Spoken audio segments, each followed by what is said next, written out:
Hi, bitch besties. It's your main bitch, Melli. Thank you so much for tuning in and welcome to another episode of the Judgy Bitch Pod. And then I just recently became a death doula. So I got certified in that, and I'm going to start working with clients on a volunteer basis to begin. And now my bitch besties know why you're here. Yeah. You are so broad-faceted. Hello, Anna. Welcome to the Judgy Bitch Pod. How are you? Hi, Melli. I'm doing well. How are you? Good. It's so good to see you. It's been so long. I know, too long. Too long, but I'm so happy you're here. Thank you so much for coming on. Yes, thanks for having me. Tell my bitch besties out there how you and I know each other. So Melli and I worked together at a job at a fintech startup about, my God, I feel like it's been a while now. 5 years ago? Oh my God, has it been 5 years? I think 4 years. 4 years ago. Okay. Yeah. Wow, crazy. And it was such a fun job. I miss it sometimes. Do you miss it? Not for one day of my life ever. No? No, we did every second of that job. And I'm so sorry. I It's think okay. I had such a good time until everything changed overnight. Like until that point, I loved the team. I loved the job. I loved everything about it. And then it literally changed overnight. And from there, it just went downhill. Yeah. But, I'm so glad we had this opportunity. That's how we met. And I feel like I met so many great people at this job. I'm still in touch with some of them. And I don't know. It was just such a good team. I just missed the team. Yeah, definitely a lot of people there that were lovely that I still keep in touch with. Yeah. Tell our bitch besties out there, what is it you're doing for a living? Sure. So many things right now. I have a 9 to 5 in content marketing, which is what I was doing at that fintech startup. So I do that at a company called WorkHuman, which is an HR tech company. So writing a lot about DEI in the workplace, how AI can help support DEI and the employee experience, working on a lot of really cool things there with a role focusing on content management and long form copy. And then nights and weekends, I teach public yoga classes, regular asana classes in yoga studios. I teach yoga teacher training programs, both 200 and 300 hour, so preliminary and advanced certification. And then I am a Reiki master, so I see clients for Reiki. I do Reiki workshops. I lead Reiki trainings. So I have designed whole training programs to train new practitioners in Reiki level 1 and 2. And then I just recently became a death doula. So I got certified in that, and I'm going to start working with clients on a volunteer basis to begin. So that should be starting up soon. And then I started grad school yesterday. So have lots of free time, and I do lots of fun things all the time. Just sit around, And now my bitch besties know why you're here. Yeah. I love that. You are so broad-faceted. You are such an interesting person. And the things you do, half of them, I don't even know what that is. What did you recently become? A doula? A death doula. So like the opposite of a birth doula. So instead of helping people be born, you're helping them pass on. Oh my God. I'm sure we can have another podcast episode just about that. I need to process this for a second. That's amazing. Yeah. That's awesome. But I want to circle back how we met. We met when you were a copywriter at the company we work for. Tell me, how did you get into copywriting and storytelling? Yeah, so my undergrad, I was a double major in creative writing and gender studies. I came out of college and stumbled into archiving work, which was really interesting to me as a memoirist. I find people's stories really interesting. So I was going through a lot of these old letters that a woman who had founded a branch of the Audubon Society in Connecticut had written, and I was transcribing them, digitizing them. From that, I went to do another archival internship or temp job, I don't remember, at a small company that sold handmade goods.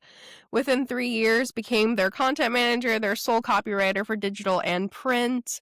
But then I wanted to move to New York. I was a few years post-grad. I was living home with my family, and I really wanted to be living in New York. So I got a job at a marketing agency in White Plains, doing all kinds of content there. From there, I ended up at the job where we met. So it was kind of like a series of happy accidents moving up in that career vein. Which was interesting, but I always was just so enamored with like storytelling as a medium. It was how I made sense of my own life, and I wanted to kind of, I don't know, I just always wanted that to be a part of my life. So when it when it became a solid career path, that was really interesting to me. I think now that I've been in the workforce, I'm 32, so I graduated college at 21, like 11 years. I've been doing this all professionally. Going back to school and kind of having a bit of a career pivot is interesting to me, but that path is Mhm. still kind of shaping itself, I think. Yeah. So tell me, how was little Anna? Was little Anna always reading books at home and writing as soon as she was able to hold the pencil and all that? Is that how it all started? Yes, she definitely was. So lots of little stories, always had my nose in a book, living at the library. There was actually a place, I grew up in New Haven, and Yale at one point created this place where you could go and get 5 books for free whenever you came. And then you would But donate the old books back and take new ones. And I was obsessed with it. So just like always begging to be there. Stacks of books. Even now, I live in a 1-bedroom apartment. There's 4 huge bookshelves in here. Yeah, it's just always been part of who I was. In high school, I used to go to school, extra school on the weekends to do writing classes when I wasn't working. So just like always had that like overachiever I love energy. that. No, I absolutely love that. What's your summer read? Do you have any recommendations for the bitch besties? Oh my gosh. I have been reading, oh my God, Melissa Febos's newest book, The Dry Season. So she was a sex worker and she then became like this amazing professor of creative writing, writing all of her memoirs. Now she teaches at Iowa Writers Workshop and all these really prestigious programs. But she wrote this one about everything she learned from a year of celibacy. And that's been so interesting. So I Wow, actually got to see her speak about it at Strand. And I've been reading that. Yeah. But now I'm that diving sounds. into full book, so it's just like How long does it take you to get through a book? I think it depends on how interested I am, usually a couple days, but I'm gonna have to be really fast paced with how things Okay, are going. interesting. So, speaking of your own creative process, is there a project that like still on your mind that was super challenging for yourself, and how did you overcome the challenge? In my day job or in my Yeah. writing? Oh, either one. Either one. I think right now I'm working on my own memoir, so I'm focusing it on 3 relationships that I had over my life and how kind of generational trauma shows up in queer relationships in different ways than it does in other relationships, and how those things kind of played out on a small scale and on a grander scale. So I think a lot of the challenge that I'm running up against is just the ethics of memoir as a genre. Mhm. Like how much of this is my story to tell, how much of this is my former partner's story to tell, or their family, or my family. Oh So yeah. I this brilliant art and I love it on my own and maybe I show it to my closest friends or to a class of everyone with the names changed. But then in a year or two when it's at publishing stage, where does it go? I mean, I had one of my teachers who was a professor at Columbia being like, I want to publish this.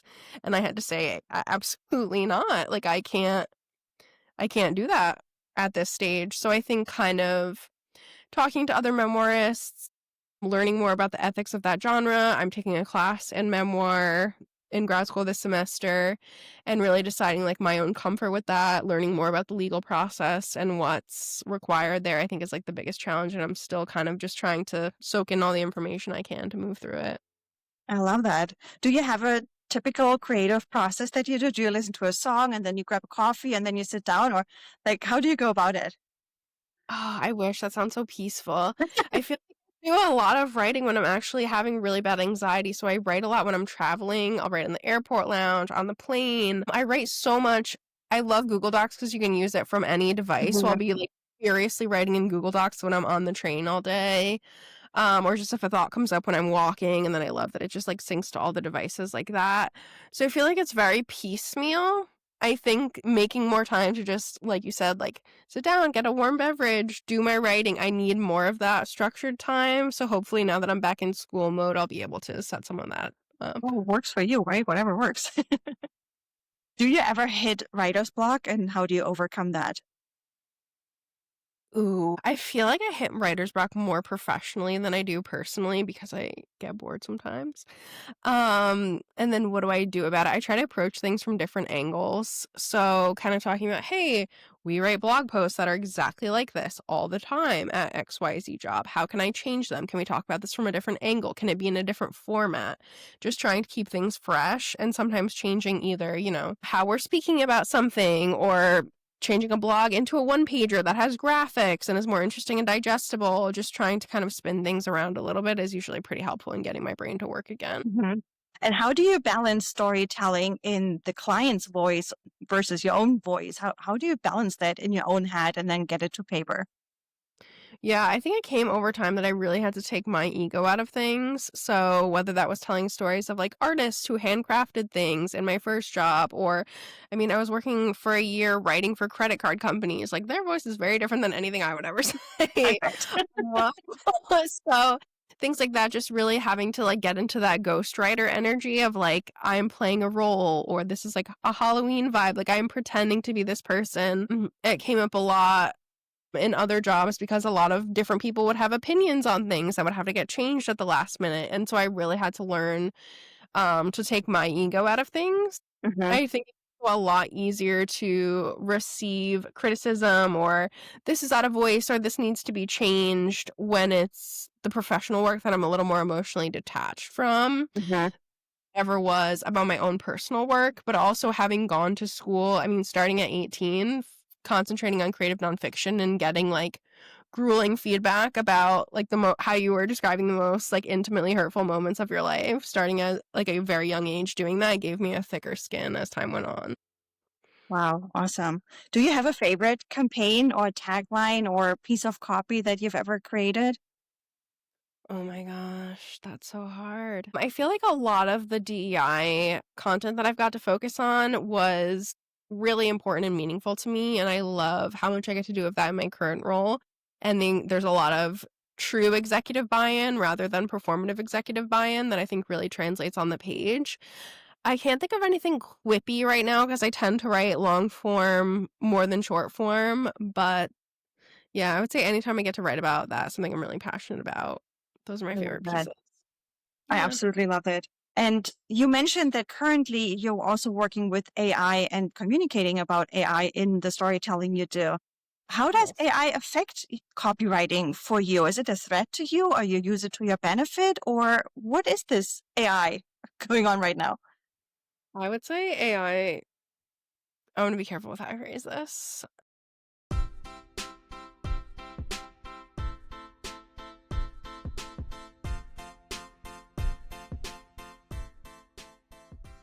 I have usages for it in my day job for sure. We also have proprietary AI tools that the company has created for our clients that are very interesting. Ones that flag language that isn't inclusive. We have all kinds of things that are very helpful for HR functions rather than generative AI. When it comes to generative AI, I use it for outlining. It can be helpful with doing very low level copywriting work, like very SEO focused blog posts that just like, oh, we need to write about this like very fluffy keyword just to rank for it. It's interesting to have it do the bulk of the work for things like that. Do I worry about it on a grander scale because of how yeah, it has amazing capabilities, and I feel like maybe companies will be moving more towards robot copywriters or robot content Yeah. writers, but for right now I'm working with it and yeah, we'll have to see what happens in the future, but it will Yeah. never be Reiki. So, we have that to No. fall back. I absolutely agree. And even for me, I'm an executive assistant for those who don't know, and it's the same thing. AI is taking over parts of my job, and I've tried to work with it to make my life easier, but I also see the threat at the end of the horizon that one day, AI will take fully over. And then I guess copywriting is not a good option either because, Yeah. it's the same topic there. Oh, but I love ChatGPT. He's my personal assistant. I named him David because ChatGPT is such a mouthful. So I ask David for advice, and I love David. He helps me also sometimes with my questions here and the games we play. I um, love it. yeah. But what tip do you have? We all do a little bit of storytelling with every post we put out there on social media, right? Do you have a tip for the bitch besties how to like tell your story, like a little copywriting advice you can give? Oh, I don't do a lot with social in my professional life. Do I have any tips? I feel like just speak from the heart. Even with social, I feel like a lot of the time people are trying so hard to be quippy or to rank for certain things or to be like doing certain trends, and it just comes across as really disingenuous, and just like social media is oversaturated with people doing and saying the same things. I would Yeah. say what's always going to give you recognition and an angle in the end is being unique, and I feel like social media makes people afraid to do that. So that's my advice. I love that. All right, shifting gears a little bit, because as mentioned before, you do so many interesting things. So I want to talk about yoga a little bit. How long have you been doing that? So I've been practicing yoga for about 10 years now. I finished my training 2.5 years ago, which took about a year to do 500 hours of training. And then I've been teaching for 2.5 years. It's crazy. 500 hours of training. And I heard the training is like almost like you'll become a medical doctor. Like I heard it's a lot of, you need to learn about the muscles and the bones and anatomy. Yeah, so my anatomy teacher was actually the director of nursing at a local hospital. Wow. So we are having like true medical training for our Wow. anatomy work. And it's funny because I feel sometimes people who tell you they're doing yoga or they're yogis, I think is the word they use. Sometimes people like respond with like a little smiling condescendingly on them. Okay, fine. But actually yoga has so many good benefits, right? What are those? Yeah, so depending on which style you're practicing, because they can all be very different, but nervous system regulation, vagal nerve stimulation with a lot of the gentler forms of yoga, which is stimulating the parasympathetic nervous system, your body's rest and digest response, really helping you calm down, cope with anxiety. If you're doing faster forms, like you're getting cardio, there's a lot of muscle toning in all of them, as well as just the mental health aspect with the meditation portions, pranayama or breath work, and then just like the community building element, especially here in New York or in LA. Like people get so lonely in big cities. There's almost like an amplification of loneliness. Like, how am I lonely in this sea of people? So to come together, even if you're being like alone together on your mats and just like be in this room all doing the same thing, I think there's a lot of really powerful energy in that too. Oh my God, I love that so much. And I definitely need more of it in my life. However, in my early 20s, I was a waitress and I ruined my wrists a little bit. So that's why I'm always shying away from yoga because, like, the downward dog and all that, it's so hard on my wrist sometimes. Is there another technique I could do, or do you have a tip of like another yoga session that I could look into? Yeah, I would try yin yoga. So that's from the tradition of Chinese medicine. So like acupuncture or Tui na massage, it comes from that lineage of things. So they're working with meridians, and most of what you're doing, you're on the floor. So it's heart and hip openers. So you're never really doing weight bearing on the wrists for more than like a second if you were transitioning from down dog to pigeon. But it's not like a vinyasa class. You're going to be doing a ton of weight bearing on your hands. And in that style of yoga, you're holding the poses for usually 5 to 10 minutes. So you're really getting into these like deep hip opening things that can like let out a lot of old memories or more negative emotions. It can be really healing without having that like horrible strain on the body. I love that. And the hip opening, I think, is needed for sitting all day long, right? Yeah, definitely. A lot of work for the hips and low back. And then the heart openers too, because people don't think about it. We always think about our low back with being seated all day, but you're actually hunching over and really freezing up all these muscles as well. So when you're doing the heart openers, you're getting a lot of really great benefits there to both the muscular structure and your breathing. Oh my God, I noticed it so much, especially for the podcast. Now I have to sit up straight for an hour, while we're chatting. And I notice I don't ever sit up straight. It's so hard for me to sit up straight. Like I really feel it. I need to train those muscles more so it's easier. So I need to do a little bit more yoga. And I also feel like after I've done a session of yoga, my building luckily provides free yoga sessions on Saturday morning, which I only took advantage of once. And today is my 1 year anniversary. So shame on me. I should go more often, but I feel so good after. It feels like the whole body gets a nice stretch. And as you say, you release like so much tension in your back, in your heart, in your breathing, like everything. And has so many positive benefits that afterwards you feel like you came from a weekend at the spa or something, right? It's true. It's so regenerative, restorative, helpful. Absolutely. Yeah. How long would you say for somebody who wants to do yoga to tone their body and, to be fit? How long would you say it takes to start seeing results? So I never like to frame yoga as like a body transformation thing. I think if you're wanting those effects from any kind of exercise plan, that cardio and muscle training is going to be a lot more effective. If you are wanting to practice like vinyasa or hatha or heated yoga or that sort of a thing, you will get more of that toning effect. But I don't ever from my personal perspective, think that that's what people should be going to yoga for. I think it can be harder to measure and it can be like kind of distracting from the goal of what yoga is supposed to be doing, which is just like clearing the mind and using the body as a catalyst to do that. I love it. What's your thoughts on hot yoga? Do you love it or do you hate sweating?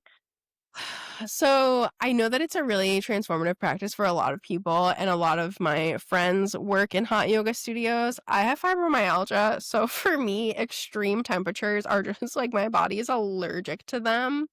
I have Oh, a really hard time with hot yoga. I've even tried to do hot yin, which is my favorite style of yoga, and I struggle with that. So I'm trying to get better about the heat. I do contrast therapy now, so I do like 20 minutes in the sauna and then 2-minute cold plunges. mhm. An hour to an hour and a half in a 100-degree room doing yoga, I can't. I love that it's a high for other people. What's your favorite yoga? What did you just say? Yin, Which one is that? the heart and hip opening style. Oh, nice. Okay. And the therapy you're doing right now, the hot and cold, that reminds me of a very European thing, sauna. Do you ever go in the sauna? Yeah, so it's similar. They've opened a lot of places here that they're kind of branding as contrast therapy and making these sober spaces where people can hang out, and there's like guided meditations and the sauna and cold plunge. So I've been trying to lean into that, but I'm sitting very still in there. I'm not doing yoga. So Yeah, no, so nice. You sit still. And you know what's funny? Americans always like are so interested when I talk about European saunas. And I think sauna originated in Sweden. Don't shoot me if it's not, but I believe it's coming from Scandinavia. But in Germany, we have mixed sex saunas and you go in naked. You have your towel you can sit on and you can keep it on if you feel uncomfortable.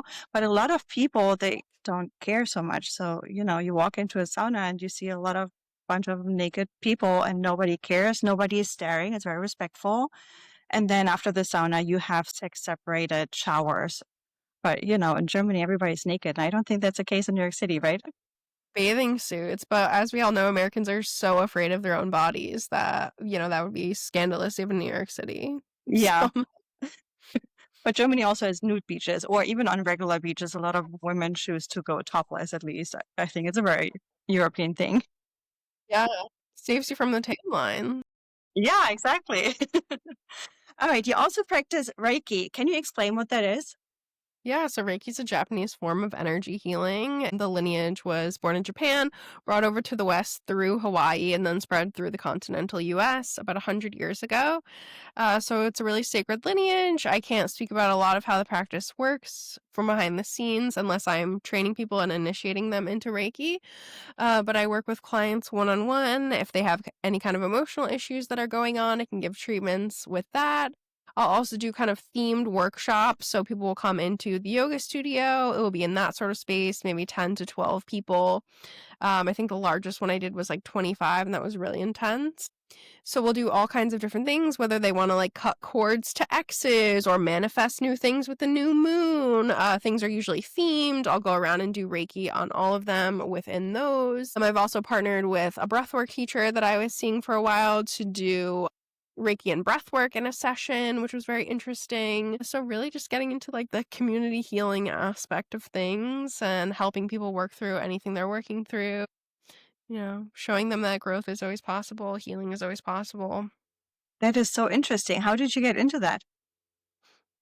I want to say it was about, let me see how old I was, 6 years ago. I had been hearing a lot about Reiki, and I was living in Connecticut at the time in South Norwalk on the water. And I found that they were calling it a healing collective near me where all different wellness practitioners were renting space, having all these amazing offerings, and they had really like fairly priced services. So I started going to this woman for Reiki. Her name is Nicole. I love her more than life itself. Um, and I just immediately started having like the most intense experiences of my life in Reiki. And so I went for probably a year or two as a client, and then I lost it a little bit in the pandemic, as we all lost everything a little Yeah. bit in the pandemic. But then we came out of the pandemic, I started training as a practitioner, which was also really interesting and also so many hours on top of yoga. And now I lead trainings, which is really, really cool. I I don't know, it's so different than any other environment I've ever been in when you're in a room full of people who are consciously wondering how to make each other's lives better and that their goal in life is to heal other people, Mhm. uh, there for them, build community. I just feel like those are such different priorities than in a lot of the places that I've worked for day jobs and that sort of thing. So Mhm. watching people hold each other while they're crying or show up for each other in really profound ways. It's given me a lot of purpose that I didn't have in a lot of other things I've done with my time. I love that so much. You're such an angel. Seriously, you have such a good heart. Is that something you can learn, or is it more like like a medium has the gift to do certain things? Is that what it is? Anyone can learn it. So you get attunements in Reiki. So every time you do a new level, you're being attuned to this universal life force energy. So anyone can be attuned. But as you go on, as you receive more attunements and work up the levels, like people's skills will develop to varying degrees. So we call them the clair senses. So like clairvoyance, claircognizance, all the different kinds of like psychic senses. Certain people may have ones more strongly than others. And that's just kind of like a find it out on your own sort of Mhm. thing. Yeah, very interesting. Wow. And is that something that you could help me with my anxiety, for example? Absolutely. Yeah, Wow. Interesting. Or if I have like childhood trauma that, never really brought out, never really talked about, but I know they're in the back of my mind causing like a blockage or whatever, that's something that Reiki could help with? absolutely. That I would say that's one of the most common things that people come to Reiki for. Wow. Absolutely. That is Yes. so interesting. I love that. I need to look into that. I need to find a community like that here in LA, and I'm sure they exist on Mass. How Mhm. would you say if I go out and start looking for a community or a Reiki coach, what is something I should be on the lookout for? How can I tell if somebody is good and somebody's just trying to make money? Yeah. I would say first thing you're looking out for is pricing. So Reiki is usually priced. Let's say it's an hour session, it should be about the same cost as an hour massage wherever you are. So that's usually looking out for the ethics of pricing. And then I would see like what their promises are. So is this someone who wants to help you moving through trauma? Is this someone who wants to become a support system, be a part of your larger care plan, I would say. So, if you have a medical condition, they want to be a part of the fact that you also have a doctor and a therapist and that sort of thing and be on your team rather than someone who says, like, I can fix everything with the wave of a hand. I love that. Thank you. That's really good advice. And, you as a storyteller, copywriter, how do you tap into those buckets of, your spiritual world in the yoga and Reiki world? How does it all come together? Do you use that for your copywriting?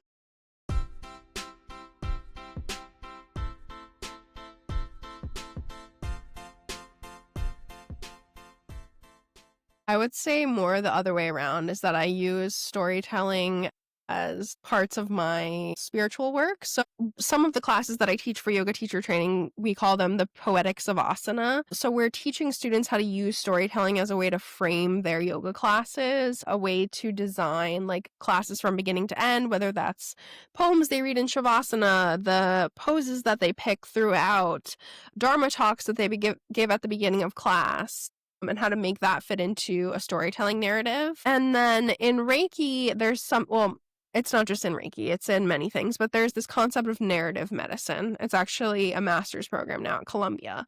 And narrative medicine basically is focused on how we speak about the body. So, how doctors speak about the body, how any kind of wellness practitioners speak about the body, and the effect that that has on the body and the person living in the body. So there's a lot of elements of Reiki that are, oh, I have this pain in my shoulders. Let's say a client is saying that. And maybe you want to say, oh, I am taking all of these bricks off of your shoulders. I feel this weight. It's so tangible. Like I am sensing your pain. I am validating your pain. I am bearing witness to your pain and I'm going to help you get this off of you. So things like that, it really helps with the sense of relief that's created in Reiki sessions. It helps with the sense of belonging and resonance that comes in yoga classes. It just really all ties together pretty nicely. That is so interesting. Yeah. And do you ever meet people that you talk about what you do and they have like misconceptions about yoga and Reiki? And what are those? Yeah, there's a lot of different things. A lot of people don't know what Reiki is, or they think it's very like carnival, psychic, woo-woo, tricks more than it is a very serious wellness modality. I mean, my therapist is also a Reiki master and does Reiki on clients. It's a very well-respected lineage and it's very formulaic. Like, no one's making up these things that they're doing. I think that's one misconception. Misconceptions of yoga. I would say there can be too much viewing on, like, the idea of yoga classes as fitness classes, which really gets away from the lineage of yoga and what it was supposed to be there for. So I think that can be a misconception. There's also misconceptions about, like, what the bodies of people who do lots of yoga should look like. That's one that comes up a lot. Yeah, or that everyone can't do yoga. There's yoga for every stage, every ability, every disability, every person. I'm trying to think of other common misconceptions that I hear. There are people that think all of these things are evil and witchcraft and from the devil also, even knowing that they come from, like, very specific lineages and traditions. That's a big one. Those are the main ones that are coming to mind. I recently had an experience. I take Peanut to the doggy park here in LA a lot. And there's another guy and his dog that, we just became friendly from seeing each other so often in the park. And this one time we were hanging out on the grass, sitting there chatting, and a woman with a tiny white chihuahua comes by and she was like in tears. And she told us that the dog is old and has kidney failure and is going to be euthanized tomorrow. And like under tears, I mean, "Oh, don't tell me that. I'm going to start crying. And then the friend that I was there with, or, the doggy daddy, he put his hand on the dog. And after the woman left with the dog, he told me that he also practices Reiki. And he said he felt the energy from the dog somehow. And he said as soon as he put his hand on the dog, he felt like a massive energy pull. He said, I don't quite really know what that means, but I felt it immediately. Do you have experiences like that? Yes. So I do have experiences like that. I don't know how much I want to get into this, but it will happen a lot with new partners that are like, "What are you doing to me?" And I'm like, "I'm sorry, it's just my hands." Yeah, but it will become, like, very easily palpable. Also, I do a lot of Reiki on my students when they're in Shavasana at the end of classes. They can opt in or out of that. I always ask them first. And a lot of different things will come up just in those very quick moments that I'm doing as I'm going around the room. I'll feel a lot of things. I get a lot of feedback about, like, how calming and, like, what a calming presence that was. And I think there's a lot of rhetoric there about, like, we live in a very touch-starved culture, which we definitely do. I think there are pros and cons to that.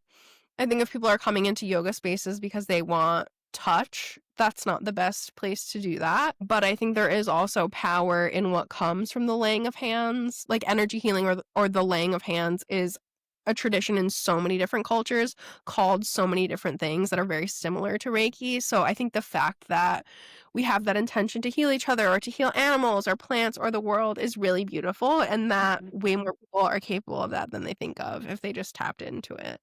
I love it so much. And it sounds like you as a teacher, you get so much out of it too, because you see like other people feeling better. Do you have a favorite memory of any of the sessions you had? Yeah. I don't think she would mind that I talked about this, but I was doing a Reiki 1 training with my yoga teacher training students as part of their program. And there's this practice of cord cutting where you are removing kind of things that bind you from, old negative situations, jobs. People usually want to do it for partners, family members they don't speak to anymore. And I was working on one of my students and she was like, please work on my cords. Please work on my cords. And it just felt, like, so tiny and, like, fixable to me, and I was like, "I can fix this in, like, the 3 minutes that I'm working on you in this, like, little mini session, like, I can get this cord out."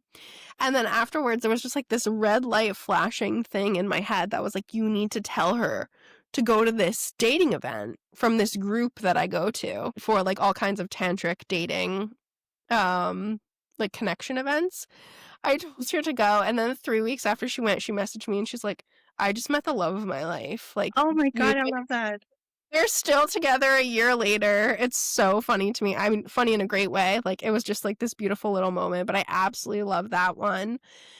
Yeah, I just love seeing them all be so happy. I think I just witness a lot of really beautiful moments within yoga teacher training and Reiki training of seeing my students care for each other, seeing them say like, "Is it okay if I put my hands here?" Or like, "I'm so sorry you went through that," or just these beautiful moments of empathy and connection that I feel like I didn't see a lot of in my professional life in my 20s, like things that I Mhm. was really looking for in community and wasn't finding. So when you're in these spaces that are focused on like anti-capitalism, community building, Mm, healing, the rhetoric is so different than it ever was in any workplace. So I think getting to witness that kind of restores my faith in humanity for sure. I love that. Oh my God, we all need that, especially right now. Can you just sense negative energy? I always swear that Peanut can sense negative energy because he's the sweetest little puppy. He is so friendly, wants to say hi to everybody. But then I walk down the street with him, and out of the blue, he will bark at somebody. And I look at the person, I'm like, Peanut, I agree.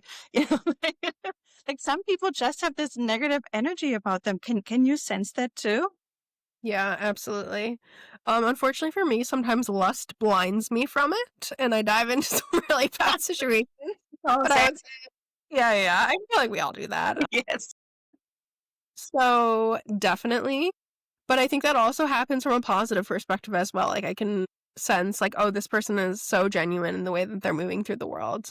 So I think it works as both a warning and an invitation into what is like good or helpful. And do you ever write about your experiences? I do, yeah. So I have what I called the Reiki journals, which were memoirs of when I was going through like really intensive Reiki treatments when I first started. And then I try to write down a lot of the experiences recently and through past relationships for the memoir that I'm working on. But again, those ethics of what is mine to share and what isn't are that's going to be the conversation of the next year with myself and my advisors as I'm working on formalizing things. But it definitely exists. Love it. Would you take on a client that dips into Reiki and wants you to copyright about those things, or do you feel the worlds would like, the lines would blur too much then? Yeah, no, I've done editorial work for my Reiki teacher on her manuals. I don't think the lines are too blurred. I would definitely do it. You know Yeah. what? If you want, send them my way. What's the funniest or weirdest feedback you've ever received when practicing Reiki? Oh my gosh, funny or weird. Think about that one. Nothing's coming to mind immediately.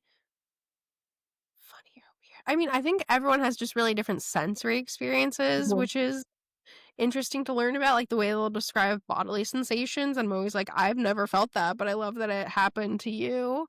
The only crazy things that I've had experience wise are like from myself when I was getting Reiki, I feel Mhm. like.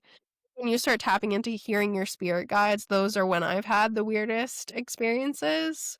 So there was one where my Reiki teacher was working on me and I was having this like terrible chronic pain in my left shoulder, which I didn't realize at the time there are points on the body that are like we call them somatic wounds. So if you have betrayal trauma, especially from partners where you feel like you have been literally stabbed in the back, which Yeah. Who hasn't? Yeah. Oh, yeah, exactly. You can have pain in the back of your heart in the left shoulder blade, and that's a very, very common place for people to have it. Oh So my she God. was working on me, and I didn't know any of that. And all of a sudden, my guides start kind of talking to her and are like, "Oh my God, it's a 6 foot long spear that's stuck in my, like, through my, piercing my entire aura. And it's been there for this many years, and blah, blah, blah." And she goes like, "How long is it? Like, how long is this spear?" When she's interviewing me. And I go, 6 feet. And one of my guides goes, 5'11 3/4, which is my ex's exact height. And I was like, first of all, love that I have voices in my head. Second of all, hilarious.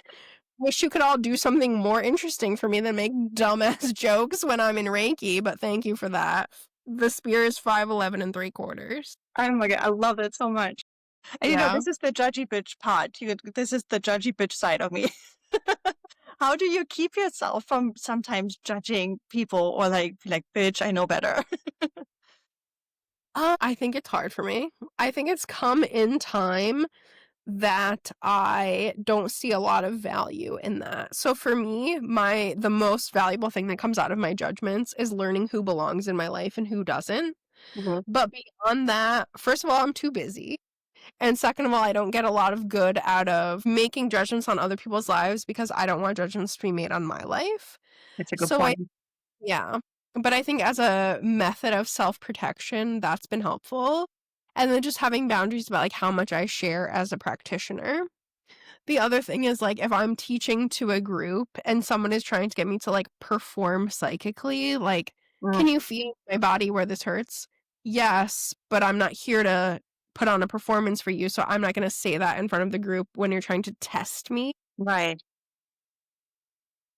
It's just, like, those are the kind of lines I toe with it. I totally get that. That makes totally sense. You're not a circus clown. I'm not here to perform for you, bitch. Shut up. Go Yeah. sit down. I love it. I also want to touch onto your solo traveling. I know you're an avid traveler and you travel by yourself. How did that start? Yeah, so that actually started when I was at the job where we met. Oh, I interesting. I didn't know that. I had a partner for about 3 years who was a serial cheater, just a massively terrible partner, uh, who was financially exploitative of me, extremely emotionally abusive, and I was very sick at the end of that relationship, physically and mentally, just completely drained by this person. Mhm. We had, a trip to California planned, we had tickets to a bunch of concerts coming up, we had all kinds of things on the horizon, and I became very acutely aware of the fact that she was having an affair, and when confronting about it, it was just like, "Yes, and you should be happy for me, because 'cause I'm happy now and we weren't happy together," which I was unaware of, but she very publicly was, like, putting this on social media before while we were still together. Oh my God, My bitch. self-esteem yeah, my self-esteem had been so ground down over the years by this person that I Mhm. couldn't even fully react. So Mhm. all this going on, I'm trying to have this, like, very demanding job, that we had at the time and just Mhm. destroyed. So the trip to California was canceled. That was something that had been promised to me for a long time. Pulling that away was just part of like the knife twisting element of it all. So I took a few months to myself and I went to California on my own. So the relationship ended in September. That happened in January of the next year that I went to California on my own. And that was my first solo trip. It was my first time on the West Coast. And I just remember walking in Santa Monica, and that was the first time that I had really felt joy in so many months. Oh. Yeah, it just really was the hardest thing I had ever gone through in Mhm. life. And I felt like I had to keep a which I still do, felt like I had to keep a lot of secrets. I was very close Mhm. to my family, Mhm. and I a lot of secrets about what had actually been going on through the entire relationship, especially at the end, to kind of preserve her image to her family, who Mhm. still reaches out to me to this day. Been broken Yeah. up for 4 years, and I was just really, really destroyed by this just continued silence that was being pushed upon me and still to this day Mhm. is. So I was walking in Santa Monica, and I just remember, like, this feeling of connection with the water, with the whole just, like, landscape of the beach and everything, and just, like, walking that, like, hour walk from Santa Monica to Venice, and just feeling very found or held by the universe for Mhm. like, like, abandoned by God or whatever you wanna call that energy. That was the first time I really felt found in any sense, and then I found out later that Saint Monica, who's the namesake of Santa Monica, is a patron saint of women who went through terrible abusive relationships and especially those who lived through adultery. Oh, look at that. I didn't know that either. Yeah, so I just thought that was so interesting that that was that energy that I had responded to, and then after that, it was like, well, if I could fly to the West Coast by myself, where can I fly to by myself? And I just started, I went to Paris and London, I went to Alaska, I went to the Grand Canyon, I went to Hawaii, I was in Italy this summer, Puerto Rico is coming up, Japan is coming up. I'm actually gonna be in LA this weekend if you're around. Yes, please hit Just me for a up. long Let's meet for a drink. Oh my gosh, absolutely. very quick trip, but I'll be there for a few days. I feel like I'm missing more of Costa Rica. I went to Costa Rica. Love it. So funny that this thing that was born out of massive trauma has become such a central part of my identity. And I think that's such a beautiful message of like, you tried so hard to break me and you tried to like I had always had this insecurity that I hadn't traveled as much as the people around me. And this trip had been planned as something that was supposed to be so special. Yeah.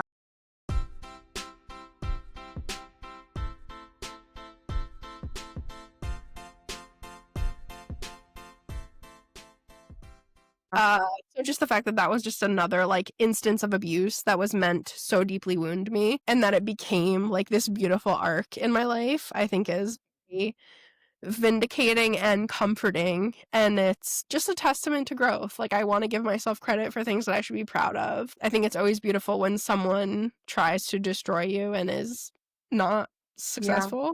Yeah. So, here Oh we my are. God. First of all, I'm so, so sorry that you had to go through this and experience this. I myself can relate so much because that was pretty much my marriage in a nutshell, what you just said. So we can be so proud of ourselves to get out of it and to turn it into something positive. I absolutely love that so much. And I love that you have so many techniques on your hand also that help you overcome this trauma. Because I know from my own experience, I've been divorced for 9 years, 10 years, and I'm still struggling with that a little bit. Those memories, they're just burned into my mind and it's so hard to overcome them. And as you say, sometimes, when I get a flashback, I feel so stupid about the way I allowed them to treat me, but also they brought out a side of me that I didn't know I had in myself and I'm not proud of and I'm ashamed of. And, getting those flashback memories, I'm like, oh, no, no, no, no, no. Horrible. No, I don't ever want to be like this again and think of it again. So I love that you turned that into something so positive for you and so inspiring for so many other women. Um, I during the COVID times, my birthday is at the end of the year, and I wanted to go visit a friend who lived in San Francisco, but she had caught COVID over the Christmas holidays, so unfortunately, I wasn't able to go. So I didn't. I hate my birthday more than anything in this world. So I decided I don't want to sit home and be all miserable by myself. So spontaneously, I flew down to Miami for just a long weekend, like 4 days over my birthday, over New Year's Eve. And that was the first time I did a solo trip. And I was so nervous and scared. I'm chicken shit. Like I literally pooped my pants just thinking of the idea that I have to spend the night somewhere by myself, right? Like the day it's fine. And especially now that I have Peanut, I always say I'm hiding behind Peanut because he takes all the, eyes on him and I can just trot behind him. But at that time I didn't have Peanut yet. So I had to go completely by myself. What tip do you have for other women who would love to travel by themselves, but they're chicken shit like me and they don't quite dare to do it? What tip do you have to overcome that fear?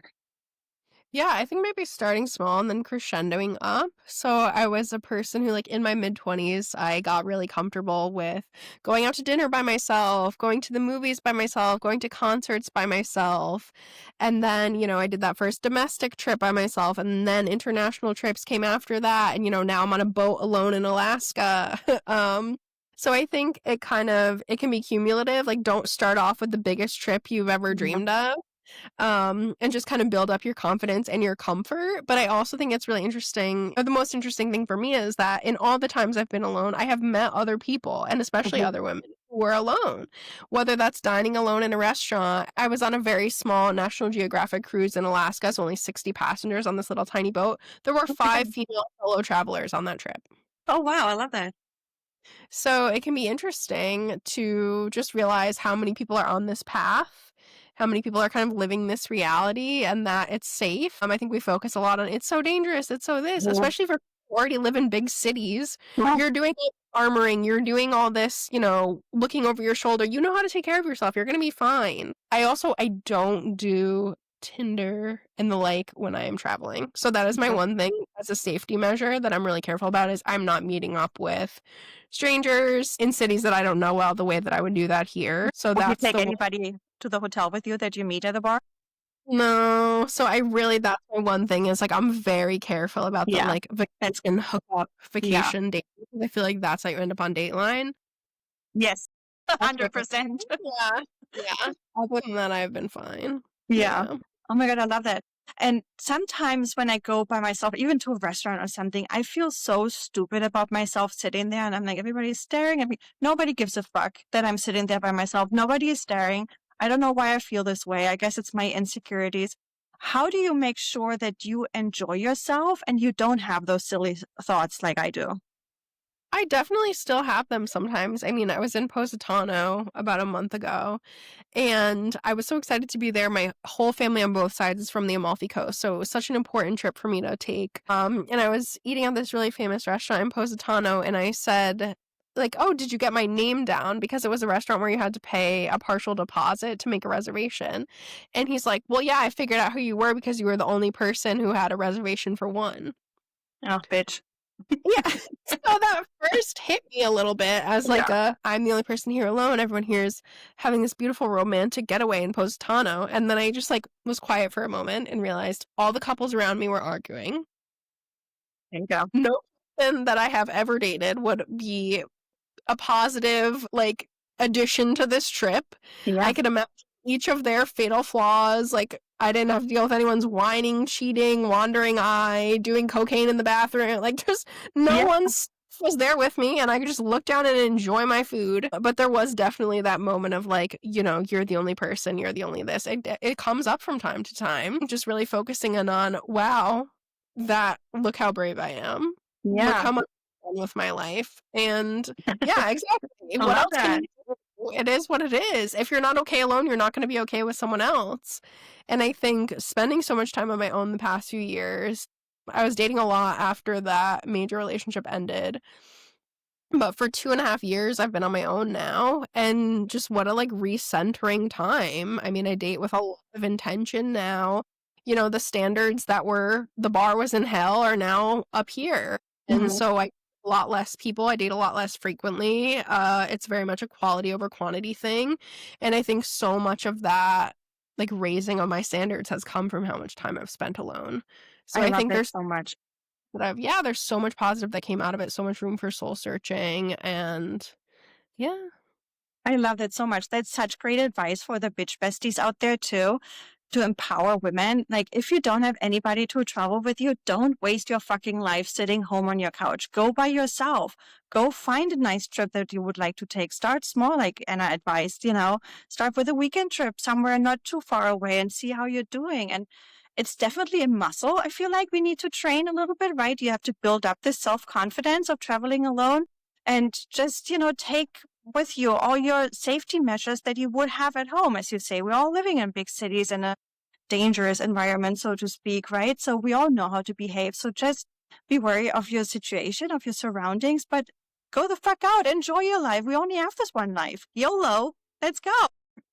It's true, and there also are, like, group trips for people who are coming as solo travelers, so you can go, like, you're registering for one, but then you get there and there's 20 people there, so Yeah, there's all kinds of trips like that. There's a lot of small expedition cruises that you're really getting to know the people that are there on those tiny boats. There's yoga retreats, all kinds of wellness retreats where you're gonna have these deep elements of connection with everyone there and leave with really deep friendships that are formed. So I think there are so many options, really. I love that so much. Out of all your solo travels, which one was your favorite, or which one would you recommend to a friend? Oh, I loved Costa Rica. So I went to a yoga retreat there at this place called Vita Asana. It's a pretty famous yoga retreat center down there, but they do all kinds of like from scratch cooking and just first of all, I mean, Costa Rica is absolutely stunning Mm, and just the way that they build community there. So the staff has their dogs walking around and the staff's kids are welcome to hang out and other people are keeping an eye on them while they're working and the workers eat with the yoga students who are there to study and they all share food and sit around tables together and talk and play games and it's just this very like utopian kind of picture of what life could be if we weren't also focused on money and hierarchy and these imaginary deadlines and marketing emergencies which is not real. well, bullshit. um yeah, so I think being in such a different environment and also you're just getting blasted with sunshine which your body is responding to. It was stunning. The beaches were stunning. There were all kinds of animals. I mean, I saw toucans and sloths and all kinds of things like that. And just getting to be in that really conscious kind of community with other people was so beautiful.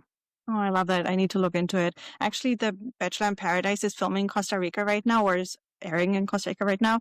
And I saw that and I'm like, I need to go to Costa Rica. So thank you for confirming that thing. And I could talk to you for hours. You have so many interesting stories to tell. But before I let you go, it's tradition on the Judgy Bitch pod to play some games.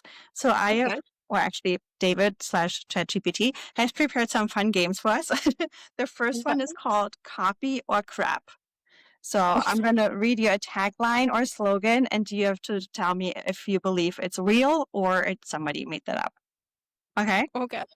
Yeah. First one is the ultimate driving machine. I feel like that's real. I feel like I've heard that. Yeah, that's BMW. Yeah. German car. It's a big... Yeah, I okay. wonder if this one is lost in translation, though, because it's, German BMW. Also, just New Yorker, all the car things are lost in translation. I haven't driven a car in like 7 years. Yes, that's true, too. It's the opposite here in LA. Next one is smells like Tuesday. That one? I don't think so. I mean, smells like Teen Spirit. It smells like Tuesday? I don't think so. I hope That's not. crap. You're right. Next one is because you're worth it. Yeah, that's Maybelline, right? Or an old Maybelline one? L'Oreal, yeah, which I believe it's Maybelline, right? Is that the same company? I don't know. Next one is life's too short for flat soda. I think that's crap, but I don't know. There's crap, yes. You're right. Next one is melts in your mouth, not in your hand. Yeah, that's the old M&M one, I believe. Yes. Oh, you're good at this. Open happiness. Open happiness. That's not one for pistachios, is it? No, that's Coca-Cola. Oh, But good. You knew it wasn't crap. Next one is shoes so comfy you'll forget you're wearing them. that sounds real. That's probably some kind of Skechers or something. No, Maybe. this is crap. God. Last one for this game, have it your way. Snickers, I think. Burger King. Burger King, oh my god! I feel like these are just all in the brain file as background noise. I'm really... No, So- you're good. This is amazing. Oh my god, of course it's Burger King! Oh my... I love it. The next game I have for you is called Pose or Nonsense. So same thematic. Is it a real yoga pose or is it nonsense? First Okay. one, and this is going to be easy for you, obviously. But maybe for the bitch besties out there, this might be funny and they can guess too. So first one is Happy Baby. Yes, real. Next one is Firefly. Yes. Drunken Donkey. No. Next one is Corpse Pose.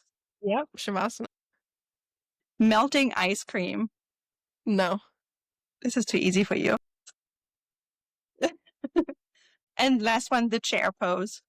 Chair pose is real. Very real. Game number 3, our last game to play for today, is Reiki or random. So same thing, just with Reiki energy or healing term. First one is chakra balancing, Real. aura cleansing, Real. cosmic laundry. I've never heard that, but I'm gonna start making it real. It's just became real right now. It's random. Next one is distance healing, Hmm? energy cord cutting, Yep, we were talking about that earlier. crystal Wi-Fi, No. universal life force, Mm-hmm.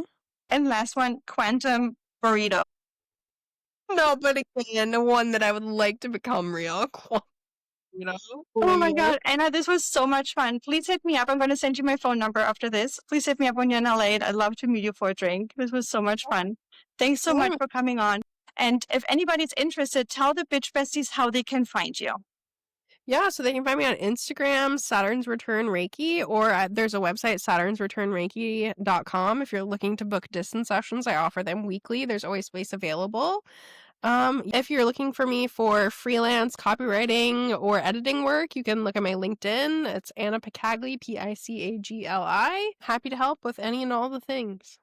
I love it. Thank you so much for coming on. This was so much fun. And bitch besties, if you have any comments or any stories to share, please DM us on the Instagram, the Judgy Bitch Pod. Anna, thank you so much for coming on. I loved it. See you soon. Yeah. Bye. Me. That was it for today. Thank you so much for listening. And if you are as excited and opinionated as Peanut and me, please give us a follow on Instagram at the Judgy Bitch Pod.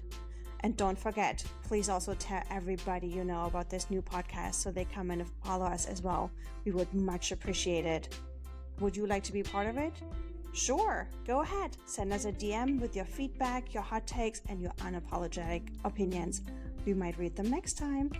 And last but not least, don't forget, please follow, review, and rate wherever you listen to this podcast. See you next week. Cheers, bitches.